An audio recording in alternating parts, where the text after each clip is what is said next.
అయ్యప్ప జన్మ రహస్యం, శబరిమల ఆవిర్భావాల విశేషాలతో కూడిన అనగనగాలోని నేటి కథనమే హరిహరసుతుడు అయ్యప్ప జన్మ రహస్యం, దివ్య ప్రభలతో ఆవిర్భవించిన శబరిమల క్షేత్రం.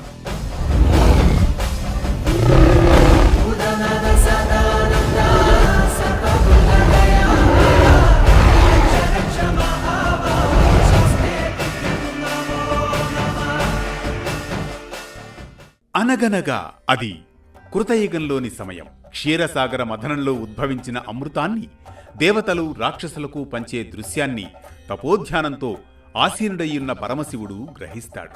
విష్ణువు మాయాశక్తిని తెలుసుకోవాలనే అద్భుత జిజ్ఞాస ఓవైపు, మహిషి అనే రాక్షస స్త్రీని సంహరించడం కోసం ఇది అనివార్యమని తలుస్తాడు శివుడు. ఇక్కడి వరకు నిన్న జరిగిన కథనం. తదుపరి ముందుకు సాగుదాం రండి.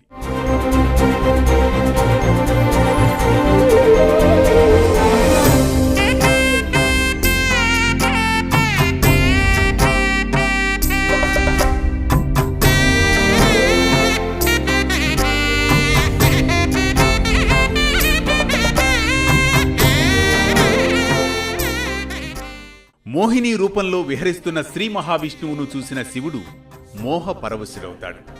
వారి కలయికతో శివకేశవుల తేజస్సుతో ఉద్భవించిన దివ్యమైన శిశువే అయ్యప్ప. ఆయనే హరిహరసుతుడు, శైవులకు వైష్ణవులకు ఆరాధ్య దైవం. తండ్రి అయిన జగత్పతి ఆజ్ఞ ప్రకారం పంపానదీ తీరాన మెడలో మణిమాలతో శిశు రూపంలో అవతరిస్తాడు. అదే సమయంలో దైవ ప్రేరణ వల్ల వేట కోసం వచ్చిన పందలరాజు రాజశేఖరుడు అరణ్యంలో ఉన్న శిశువును చూసి ఆశ్చర్యం చెందుతాడు. గొప్ప శివభక్తుడైన రాజశేఖరుడు సంతానం లేక అల్లాడిపోతున్న దశలో తనను ఆ భగవంతుడే కరుణించి ఈ శిశువును ప్రసాదించాడని ఆనందంతో అంతఃపురానికి తీసుకువెళ్తాడు. శిశువును చూసిన మహారాణి కూడా ఎంతో సంతోషిస్తుంది. అయ్యప్ప అడుగుపెట్టిన వేళా విశేషం వల్ల రాజశేఖరుని భార్య కూడా మరో మగబిడ్డను ప్రసవిస్తుంది. మణికంఠుని సాత్విక గుణాల వల్ల కొందరు అయ్యా అని, మరికొందరు అప్పా అని, ఇంకొందరు రెండు పేర్లు కలిపి అయ్యప్ప అని పిలిచేవాడు. మహారాజు తన కుమారులకు విద్యాబుద్ధులు నేర్పించేందుకు గురుకులంలో చేర్పిస్తాడు. రాజగురువు అయ్యప్పను అవతార పురుషుడిగా గుర్తించినా ఆయన కోరిక మేరకు కాదనలేక అరణ్య ప్రయాణానికి ఏర్పాట్లు చేయిస్తాడు.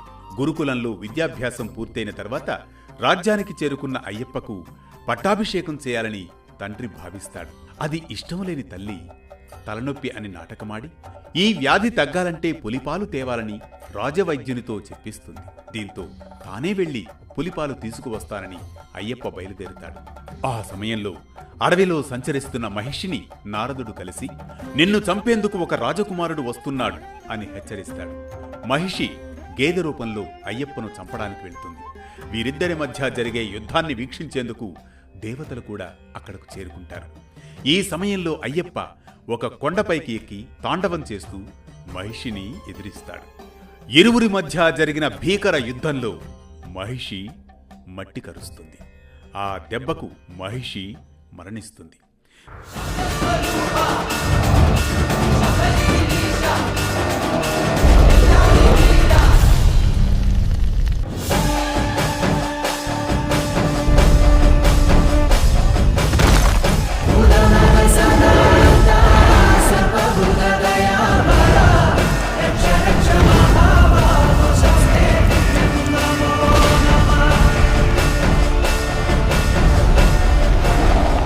దేవతలంతా ఆయనను స్తుతిస్తూ ముందుకు వస్తారు.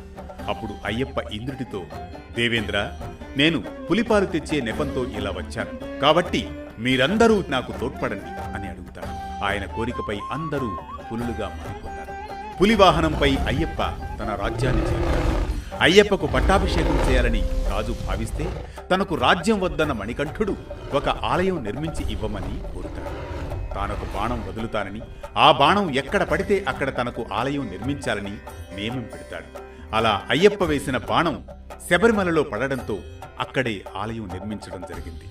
అక్కడే స్వామివారు స్థిర నివాసం ఏర్పరచుకొని తన భక్తులతో పూజలు అందుకుంటున్నట్లు పురాణాలు చెబుతున్నాయి. అయ్యప్ప స్వామి ధర్మ ప్రవర్తన, ధర్మనిష్ఠ లోకానికి ఆశ్చర్యాన్ని కలిగిస్తుంది. తన భక్తులు ఏ ఏ ధర్మాలను పాటించాలో, ఏ నియమనిష్టలతో ఉండాలో కొన్ని మార్గదర్శక సూత్రాలు చెప్పారు అయ్యప్ప స్వామి. భారతదేశంలోని ప్రసిద్ధ దేవాలయాలలో ఒకటి శబరిమల. ప్రపంచంలోని అతిపెద్ద యాత్రాస్థలం శబరిమల.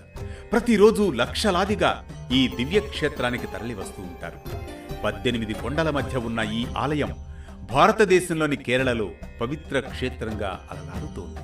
ఇది హరిహరసుతుడు అయ్యప్ప జన్మ రహస్యం, దివ్య ప్రభలతో ఆవిర్భవించిన శబరిమల క్షేత్రం.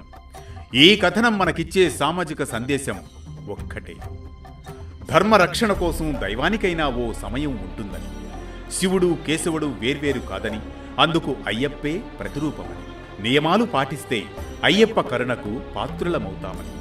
ప్రతినిత్యం ఓ పురాణ కథనం, సూటిగా స్ఫూర్తిమంతంగా సామాజిక సందేశంగా. ధర్మం చెప్పే కథల సవ్వడి, జ్ఞానం చెలరేగే కథన ఒరవడి.